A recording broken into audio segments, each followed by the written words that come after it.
আচ্ছা, তোমাকে যদি প্রশ্ন করা হয় সারা দিনের মধ্যে সবথেকে কোন কাজটা করতে তোমার বেশি ভালো লাগে, অনেকেই বলবে ঘুমানো।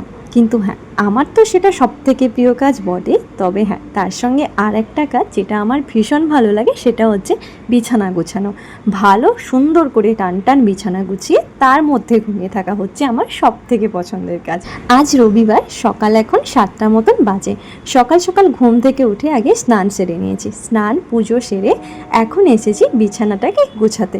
প্রায় 3-4 দিন হয়ে গেল বিছানার চাদরটা পাল্টানো হয়নি, তাই আগেই এসে বিছানার চাদরটা পাল্টে নিলাম। এই চাদরটা আমি কয়েকদিন আগেই ডিউটি থেকে ফেরার সময় কিনে এনেছি। মাঝে মাঝে মনে হয় রোজই যদি বিছানার চাদর পাল্টাতে পারতাম বেশ ভালো লাগতো। সুন্দর বিছানায় ঘুমাতে কার না ভালো লাগে বলো তো? বিছানাটা টান টান করে গুছিয়ে রাখলে ঘুমটাও না বেশ ভালো হয়। আর এটা ছিল আমার রুমের ফাইনাল লুক। ভালো করে গোছানো হয়ে গেছে, আর তারপরে না আমি ঘুমিয়ে পড়েছিলাম।